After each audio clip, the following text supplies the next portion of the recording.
국민의힘 경선 후보 가운데 윤석열 후보가 선두에 있죠.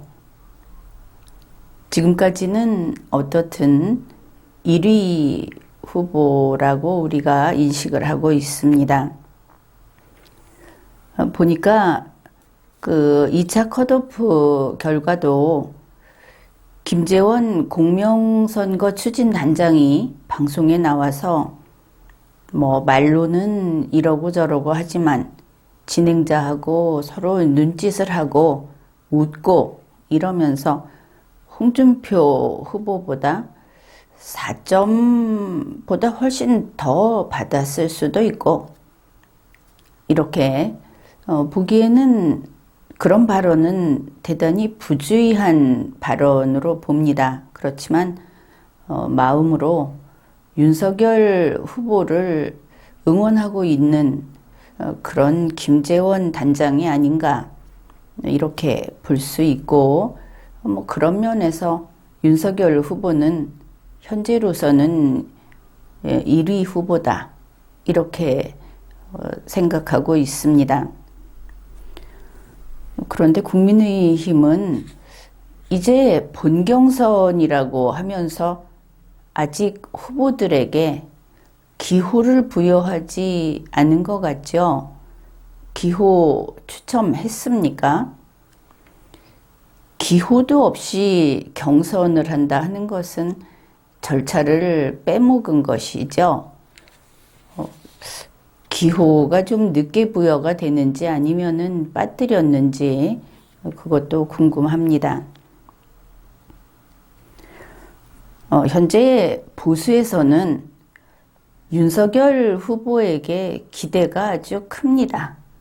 그렇죠. 좋아하는 사람, 싫어하는 사람 이렇게 있지만 그래도 1위 후보이고, 그리고 열렬히 그를 지지하는 그런 대중은 아마 이래서가 아닐까. 윤석열 후보가 당선이 되면 문재인 민주당 그 세력들, 그들하고 아주 잘 싸울 거다. 문재인 씨, 조국 씨, 추미애 씨, 정의용 씨, 그 이외에 아주 많은 문재인 민주당 정권에서 행악을 했던 이런 사람들을 감옥에 쳐넣을 사람이다. 이런 기대를 하는 것을 알 수 있습니다. 바로 그래서 지지하고 있다.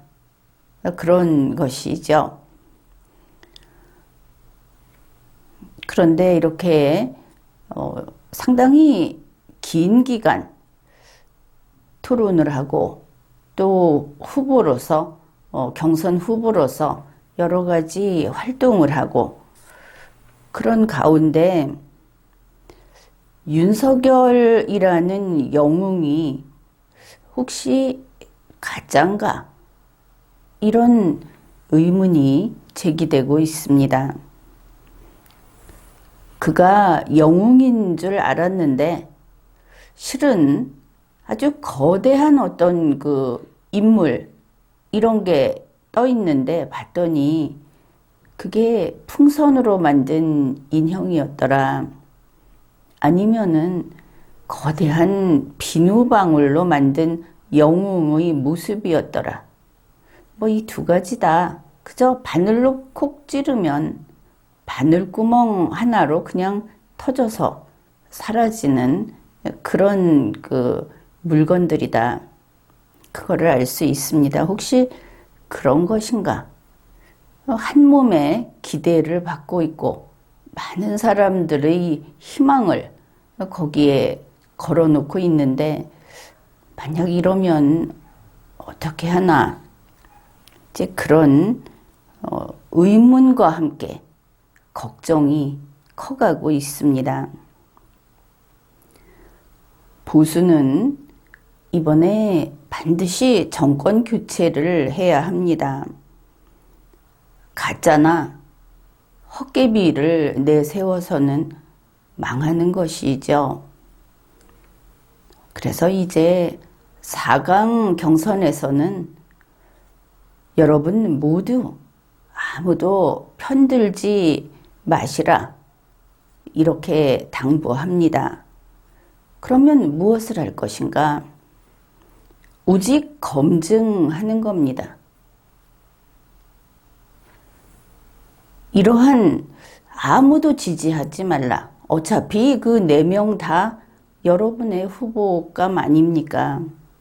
그러니 매섭게 검증을 해라.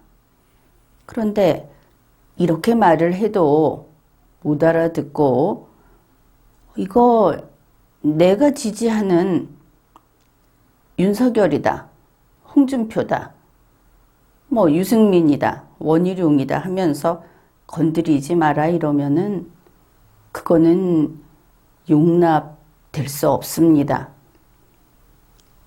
물론 증거와 논리로 반박하는 것은 괜찮죠. 윤석열 후보를 보면은 부적을 썼다. 도사의 힘을 빌리고 있다. 조상의 음덕을 기리고 의지하고 있다. 그리고 묘자리의 기운을 남이 쇠하게 하거나 앗아가려는 시도가 있었다. 이런 말이 많았고 또 이런 것이 따라다녔던 그런 인물입니다.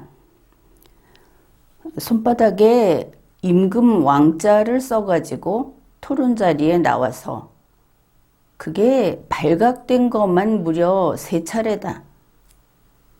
이렇죠. 그런 윤석열 후보가 교회에 갔습니다. 여의도 순복음교회를 가면서 그 아주 새 성경책 이거를 들고 갔는데 뭐 그야 그럴 수 있죠. 그러면은 물론 이제 매주 갈 건가 이렇게 기대도 해봅니다. 이 이야기를 하는 것은 윤석열 후보가 교회에 가면서 한 말 때문입니다. 영상에 그 말이 다 남아 있는 것이죠. 윤석열 후보가 이렇게 말을 했습니다. 자기 집사람 자랑을 한 것이죠.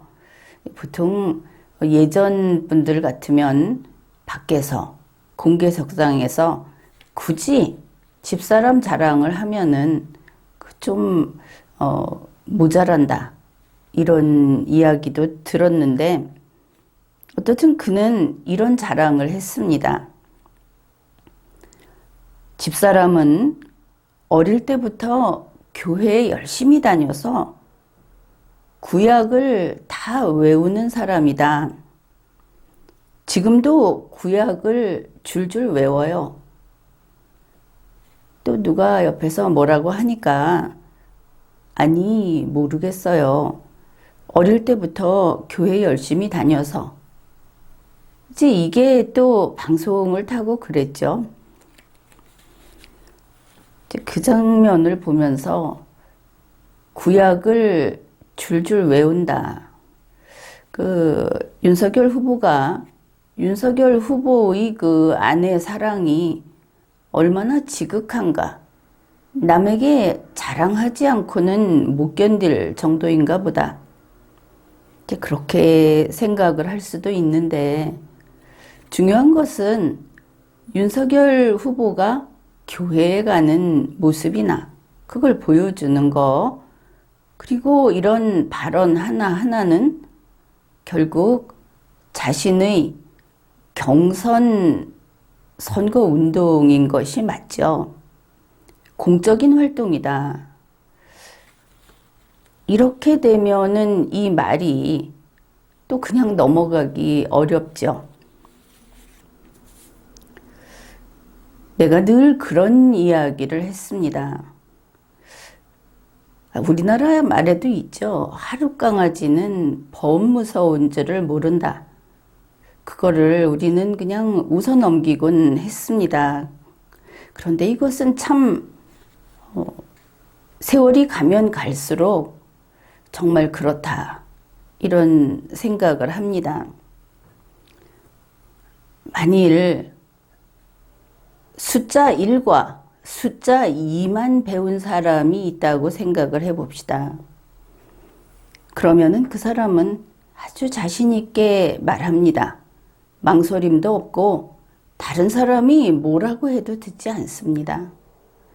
이 세상에는 숫자가 딱 2개 있는 거야. 내가 알고 있어. 이렇게 말을 하는 것이죠. 내가 그거 다 알고 있어.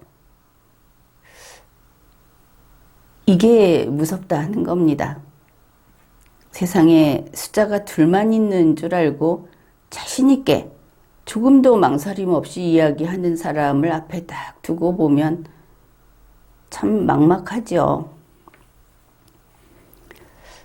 윤석열 후보의 그 아내가 구약을 줄줄 다 외우고 그리고 교회에 열심히 다니는 사람이다. 그러면은 지금도 교회에 다니는 모양이다. 그렇게 생각을 하겠죠. 그렇게 열심히 다니는 사람은 원래 계속 교회에 다니지 않습니까? 그런데 그러면 이때 부인하고 같이 가지 않았으니까 부인은 혹시 집에서 가까운 사랑의 교회를 다니는가? 그렇다면 윤석열 후보는 어째서 여의도 순복음교회까지 가게 되었는가?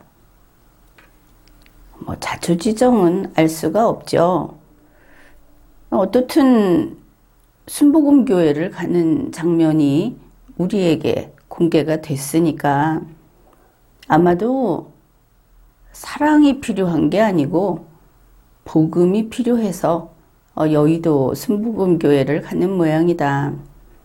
이렇게 이해할 수 있겠습니다. 또 앞으로 이제 매주 여의도 순복음교회에 가겠구나. 뉴스에서는 손뼉을 치며 노래를 부르면서 그 예배에 임했다 하는 뉴스가 나왔습니다. 앞으로도 여의도 순복음교회에 가면은 윤석열 후보를 만날 수 있겠다. 이렇게 기대를 해봅니다.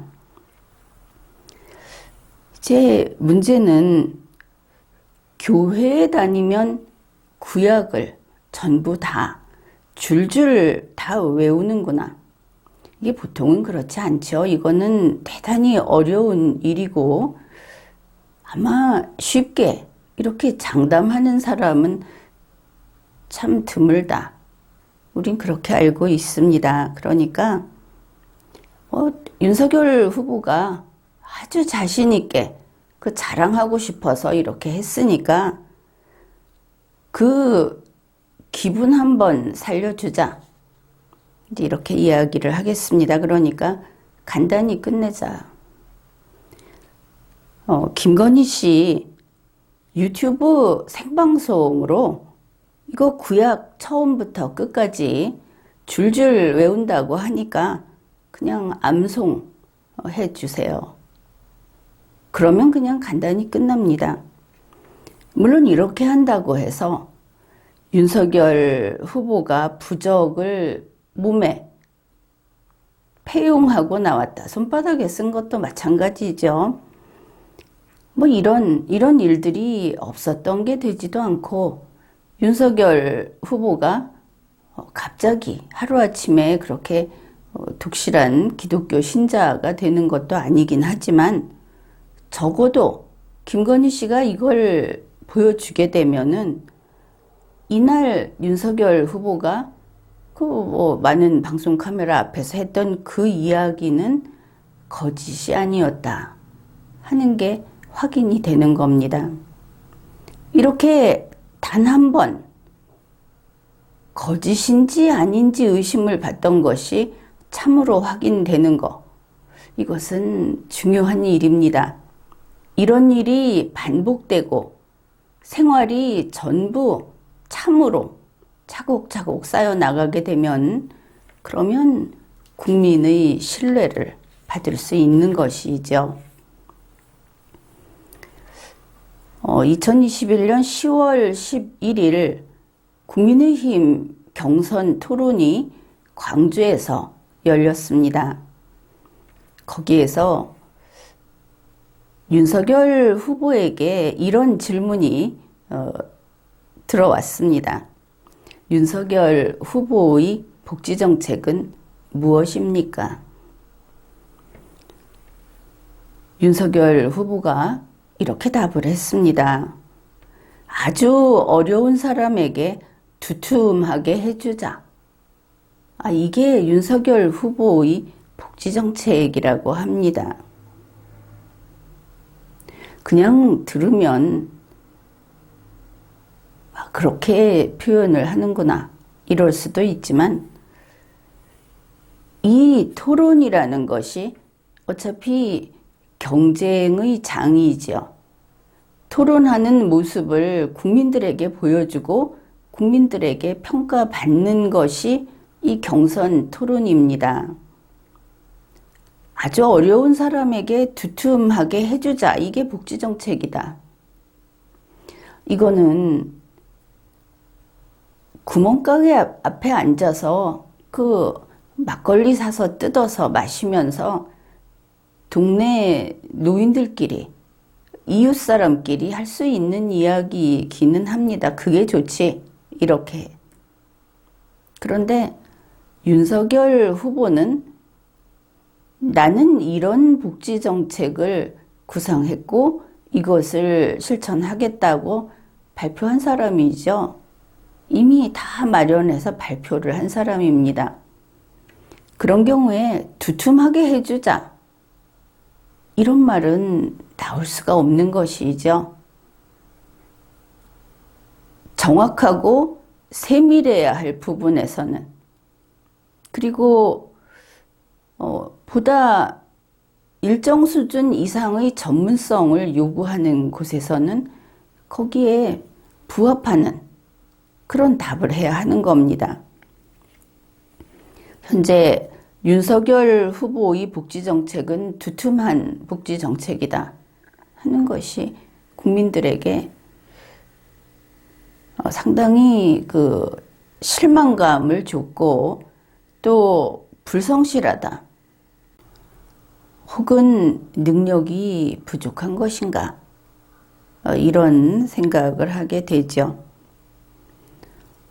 윤석열 후보가 전혀 답을 하지 못한 것이죠. 이렇게 되니까 윤석열 후보의 복지정책은 무엇입니까?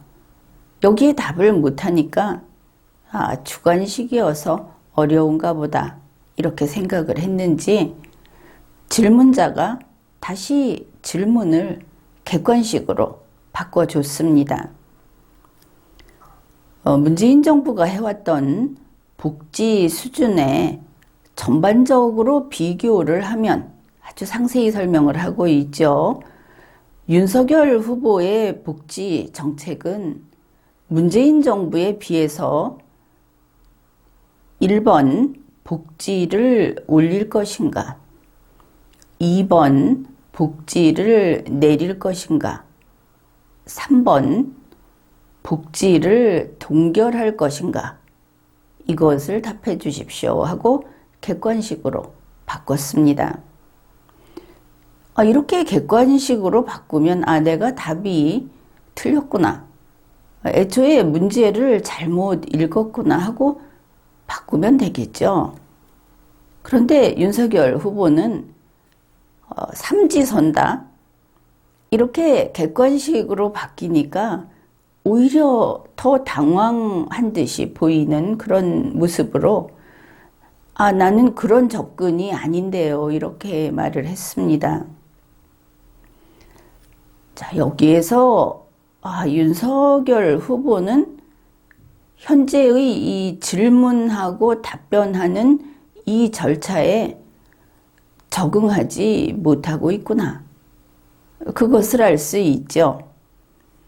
이거는 누구나 알고 있는 사실입니다. 그러니까 뭐냐 하면 질문하는 사람은 문제를 내는 사람입니다.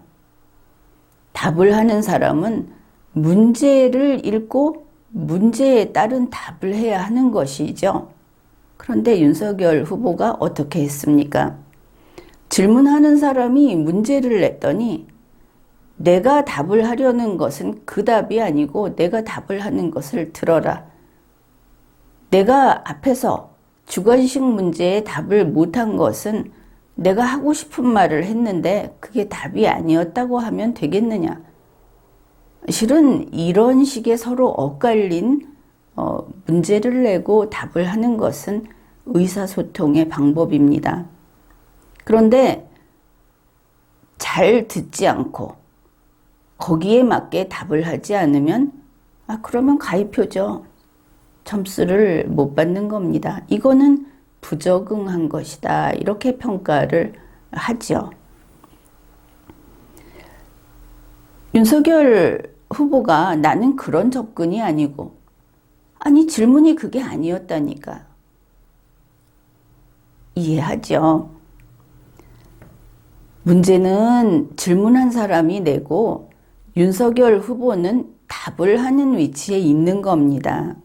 그런데 답을 하는 사람이 문제를 바꾸겠다고 지금 하고 있죠. 내 답은 그 문제에 대한 답이 아니다.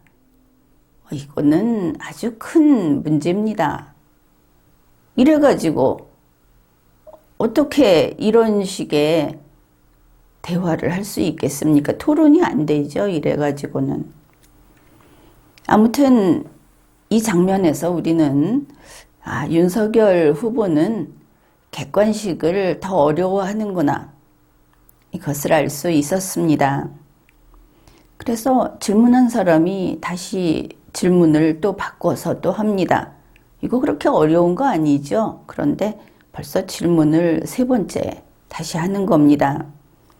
윤석열 후보의 복지정책은 그러면 문재인 정권의 복지정책과 그 수준을 비교할 수 없는 거냐 이렇게 물었습니다. 그랬더니 윤석열 후보가 그 수준을 비교하는 것은 어렵습니다. 이렇게 답을 했습니다. 결국 아예 답을 못한 것이죠. 그냥 복지정책은 두툼하게 해주는 거다. 그거 이상 지금 대응을 못하고 있는 겁니다. 왜 이랬을까? 혹시 아이들 그 시험 볼 때 족보를 잘못 잡아서 준비를 못한 것인가? 아니면 커닝 페이퍼, 그건 뭐 시험 시간에 안 보면 그거는 문제가 아니죠. 커닝 페이퍼 열심히 만드는 그 시간에 공부 좀 더 하는 것이기도 하니까 이 커닝 페이퍼를 만들었는데 이걸 빠뜨렸었나? 뭐 그런 추측을 해 봅니다. 국민의힘 대선 경선 토론에서 윤석열 후보는 객관식을 더 어렵게 여기는구나. 그렇게 이야기를 했죠. 이제 왜 그런가? 다른 예를 가지고 한번 다뤄보기로 합시다. 나는 이 학생들이 문제를 내서 문제를 잘 못 읽고 답을 잘 못하고 쩔쩔 매는 것을 참 많이 경험을 했고 또 그런 걸 볼 때 좀 흥미도 느끼고 왜 그럴까? 뭐 혼자서 재미있어 하기도 합니다. 그래서 이런 예를 한번 찾아봤습니다. 윤석열 후보에게 이렇게 물어보는 것이죠. 지구에서 달까지 거리는 내가 지금 예를 들어줄 텐데 그 중에 가장 이게 정답이다 싶은 것을 한번 골라보십시오. 이렇게 문제를 냅니다. 그러면서 1번 1km, 2번 2만 킬로미터, 3번 38만 킬로미터. 뭐 이렇게 이제 예문을 줬다고 합시다. 윤석열 후보는 어떻게 하느냐? 그 중에 고르려고 애를 써야 하겠죠. 아니, 정상적인 교육을 받았으면 다 그런 거 아닙니까? 1등이든 꼴등이든.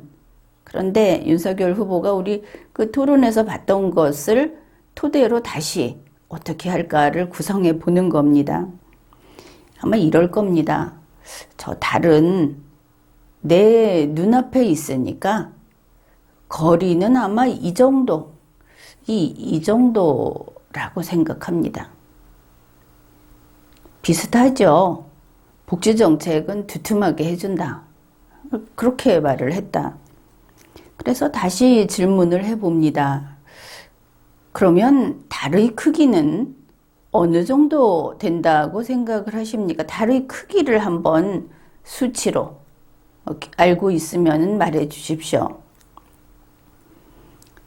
그러면 보통은 어렵죠? 그 구체적인 수치를 누가 기억하고 있겠습니까? 모르면 모른다고 하면 되는데 이 솔직한 사람은 답하기가 쉽습니다. 그런데 윤석열 후보는 다 알고 있는 사람이죠. 이 세상에 숫자는 1과 2, 두 개만 있다. 이 세상에 숫자는 단 2개밖에 없고 내가 그거 알고 있다. 나는 이 세상의 모든 숫자를 알고 있는 사람이다. 이런 사람은 상대하기 어렵다고 하지 않았습니까? 윤석열 후보는 이렇게 답을 할 겁니다. 내 엄지손톱으로 가려지니까 뭐 요만하다. 그러니까 지구에서 달까지의 거리는 이만큼이고 달의 크기는 요만하고 복지 정책은 두툼하게 해주고 바로 이게 윤석열 후보라고 하는 경선 후보의 사고방식이다. 그것을 알 수 있습니다.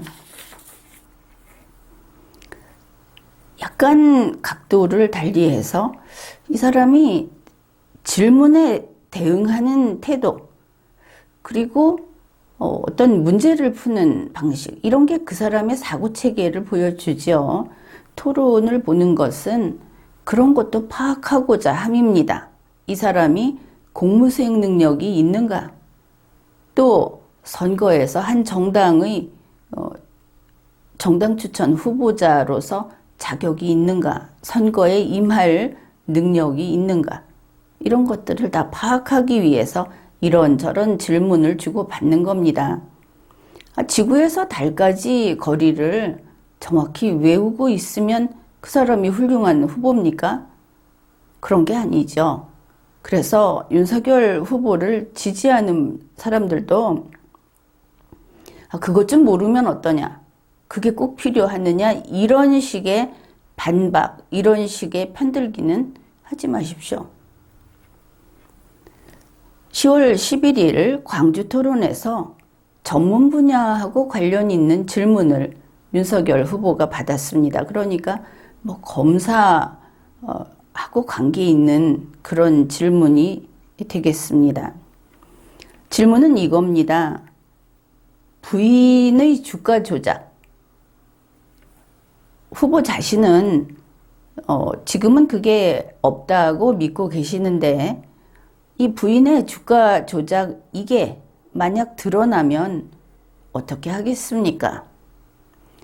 수사를 하고 있으니까 수사해서 유죄의 증거를 찾아내면 그러면 어떻게 하겠느냐 이렇게 물은 것이죠. 윤석열 후보의 답이 이렇습니다. 드러나면 만약에 드러난다면 저는 그럴 리가 없고 이 사람들이 저의 정치 행로를 방해하기 위해서 이걸 만들어내려고 1년 6개월째 특수부 동원해서 하는데 이렇게 말을 했습니다. 그 1년 6개월 동안 안 나왔지 않느냐. 여기에서 참 이상한 것이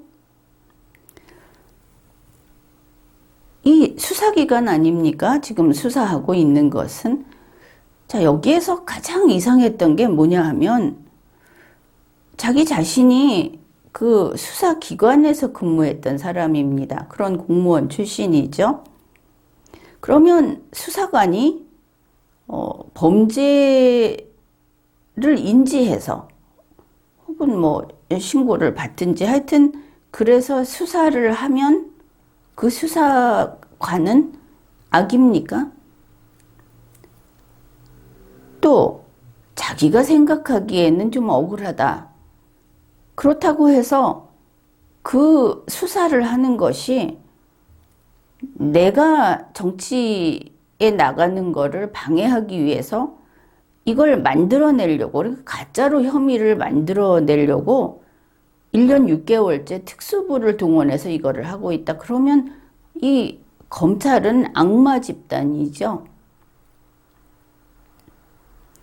그 부분이 상당히 놀라웠습니다. 이거는 이 권력기관을 재배치하면서 검찰은 아예 거의 명맥만 유지하게 다 없애버려야 된다고 했던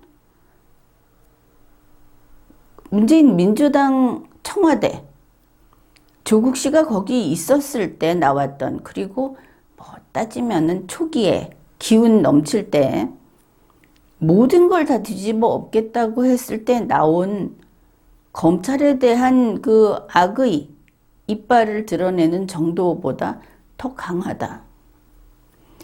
아, 이상하다.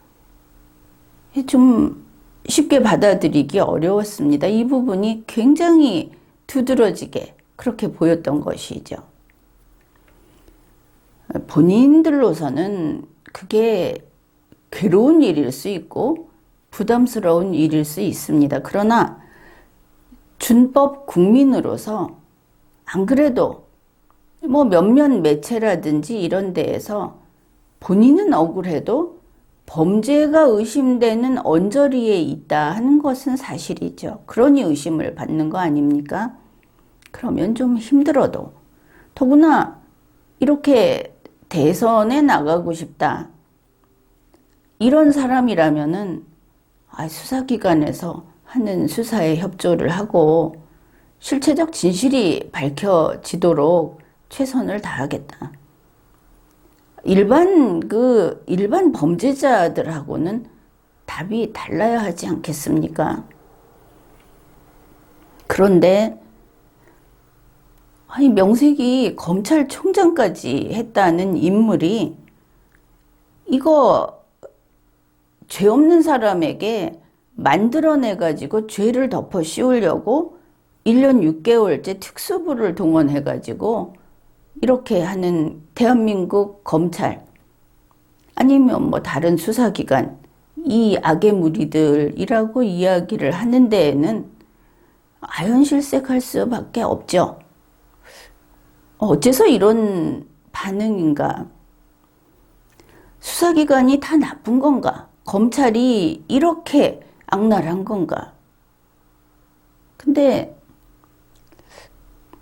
보통 누가 이런 반응을 보이느냐 하면은 범죄자들이 이런 반응을 보입니다. 범죄자의 심리는 지나가는 경찰만 봐도 자기를 의심하는 것 같고 마음이 옥죄이고 그렇다고 하죠.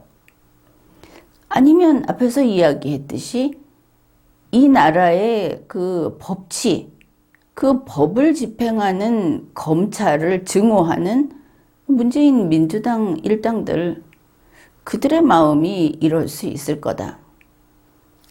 그래서 언젠가부터 윤석열 후보가 이렇게 수사 이야기만 나오면은 정말 악을 쓰듯이 이런 반응을 보이는데, 그러면 그럴수록 이 사람이 불과 결국 올해 초만 해도 검찰총장이었다는 사실이 좀 믿기지 않고 왜 이러지 싶은 그런 생각을 합니다. 자, 이제 본인이 한 이야기를 살펴보기로 합시다. 부인의 주가 조작, 이걸 가지고 윤석열 후보 말이 드러나면, 만약에 드러난다면 이랬습니다. 그 부분부터 보기로 하죠. 드러난다는 것은 보통 땅 밑에 무엇이 있고 덮여 있을 때 이걸 걷어내면 속에 있던 것이 보이게 되는 것을 말을 합니다. 그렇다면 이 말을 하기 위해서는 먼저 부인의 범행이 있었을 것, 이렇게 돼야 되겠죠. 부인의 범행은 있었는데 지금 덮여 있다. 그랬을 때 이게 드러나거나 아니면 드러나게 하는데 실패하거나 이런 경우의 수가 있을 겁니다. 말만 보면 그렇다. 그 다음 말이 저는 그럴 리가 없고, 이 말은 또 풀이가 몇 가지로 되죠. 저는 그럴 리가 없고 이러면 아니 내 아내가 그런 범행을 하지 않았다. 난 그럴 리가 없다고 본다. 이게 한 가지.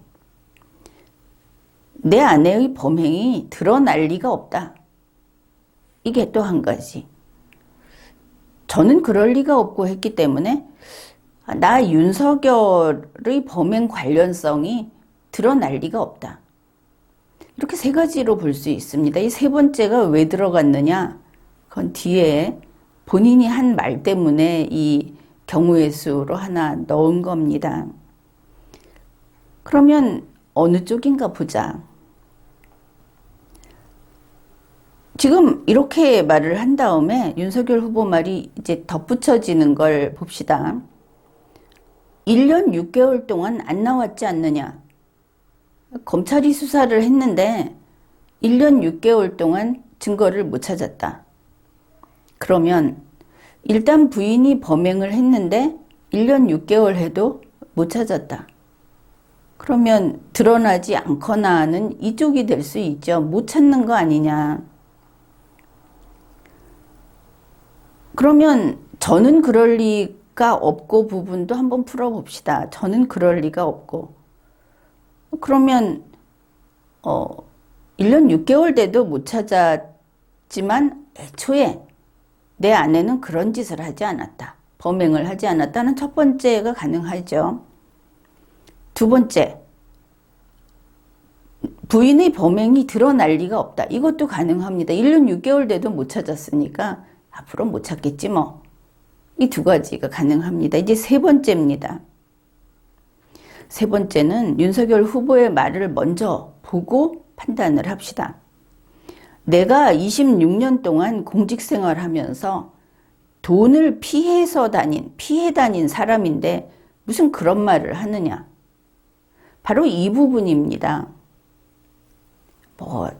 구약을 줄줄 다 외운다 하는 것도 우리가 볼 때는 너무 지나치다. 그렇게까지 이야기를 하느냐. 왜 지나치냐 하면 보통 사람은 거짓말이 될 만한 일, 있을 법하지 않은 일은 이렇게 술술 이야기를 안 하죠. 그런 면에서 그런 지적을 하는데 윤석열 후보 26년 동안 돈을 피해 다녔답니다. 이거 좀 말이 과하다. 돈을 피해 다니는 사람도 있구나. 그런 사람도 있나? 이거는 새빨간 거짓말이 아닐까? 이런 소리를 들어도 할 말이 없는 거죠. 아무튼 이 부분이 있기 때문에 앞에서 만약에 드러난다면 저는 그럴 리가 없고 저는 그럴 리가 없고 이 부분을 다시 풀이를 할 수 있습니다. 앞에서 이 저는 그럴 리가 없고가 무슨 뜻인가? 내 아내가 범행을 안 했다.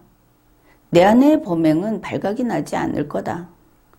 세 번째, 윤석열 나 자신의 범행 관련성 그것도 발각이 되지 않을 거다. 이렇게 세 가지로 나누어 봤죠. 윤석열 후보 자신은 26년 동안 돈을 피해 다닌 사람이다. 그러니까 나는 그 범죄하고 관계가 없다. 이렇게 하는 세 번째 경우도 역시 가능하다. 이것을 알 수 있습니다. 아무튼 이런 좀 좀 색다른 답변을 했습니다. 질문을 한 것은 부인의 혐의에 대해서, 그게 수사 결과가 혐의 있다고 나오면 그러면 어쩌시겠습니까? 이렇게 물은 것이죠. 그랬는데 윤석열 후보 자신이 나는 범행하고 관계없다. 이런 예측하지 않았던, 기대하지 않았던 답변이 들어간 겁니다. 이 사람은 왜 이렇게 답변을 할까? 특이하다. 수사를 하는 사람들의 입장에서는 이거 굉장히 눈에 띄는 그런 부분입니다. 결국 우리가 이렇게 쭉 살펴본 바를 다시 대충 정리를 해보면 윤석열 후보는 본인이 대통령이 되고 싶어 하는 사람이죠. 그런데 이런 과도한 이야기, 이런 것들을 막 하는 걸 보면 이렇게 보입니다. 나 대통령이 되기 위해서 되는 대로 뭐든지 다 하겠다. 그렇게 하고 대통령 되면 되는 거다. 또 이런 이야기도 좀 돌아다니죠. 한 표라도 더 받는 게 장땡이다. 이런 식의 말도 돌아다니고, 나중에 이기면 다 끝나는 거다. 그러니까 지금은 진흙탕에 굴러도 또 무슨 짓을 해도 나중에 이기기만 하면 된다. 이런 이야기들이 이제 돌아다니고 있습니다. 결국 목적을 달성하기 위해서 뭐든지 하는 사람이다. 그것을 알 수 있죠. 그래서 때때로 초조하게 보이는구나. 이렇게 우리는 이제 이런저런 생각을 하게 됩니다. 그렇다면 이런 사람은 어떻게 합니까? 어디든 매달리죠. 부적이면 어떻습니까? 무속이면 또 어떻고, 그게 교회면 어떻고, 절이면 어떻겠습니까? 그냥 자기가 표만 끌어들일 수 있으면 된다. 이런 경우에 그 특징을 딱 잡아서 얘기한다면 감탄고토 이러죠. 달면 삼키고 쓰면 뱉는다. 아주 냉혈한처럼 분명하게 이렇게 해야만 목표에 도달할 수 있다. 그러고 보면 최악의 경우에는 마누라도 버릴 수 있을 것 같다. 이렇게 보입니다. 노무현 전 대통령하고는 다르게 노무현 대통령은 과거에 마누라를 버릴 수는 없지 않느냐. 이제 본인이 같이 죄인이 되는 심정으로 그렇게 나왔는데, 윤석열 후보는 좀 다를 것 같다. 그런 판단을 합니다. 만일 경선에서 이제 1위로 승리를 하고 내년에 대선 선거운동을 한참 할 때, 그때 부인 김건희 씨나 장모 이 사람들에게 치명적인 사건이 터졌다고 하면은 윤석열 후보는 국가를 위해서 마누라를 버릴 수 있는 사람이다. 이렇게 생각을 하는 것이죠. 왜냐하면 또 본인도 말을 했죠. 사람에 충성하지 않는다. 이렇게. 그래서 이렇게 달면 삼키고 쓰면 뱉고, 그리고 거칠 것이 없이, 우리가 보통은 이런 이야기는 하기 좀 어렵다 하는 거를 그냥 하는, 이제 이런 사람이라고 한다면은 윤석열 후보는 적어도 보수의 영웅은 될 수 없다. 이 사람이 영웅이 아닌 것이 아닐까? 우리가 그렇게 시작을 했습니다. 이제 이렇다면 영웅은 될 수 없다. 그래서 이 시점에 우리 모두 냉수 마시고 후보들을 아주 냉철하게 다시 평가를 해야 하겠습니다. 진짜 여러분이 기대하는 진짜 영웅, 그리고 진짜 정권 교체를 할 후보를 본선에 내보내야 하지 않겠습니까? 지금까지 리걸마인드 연구소였습니다.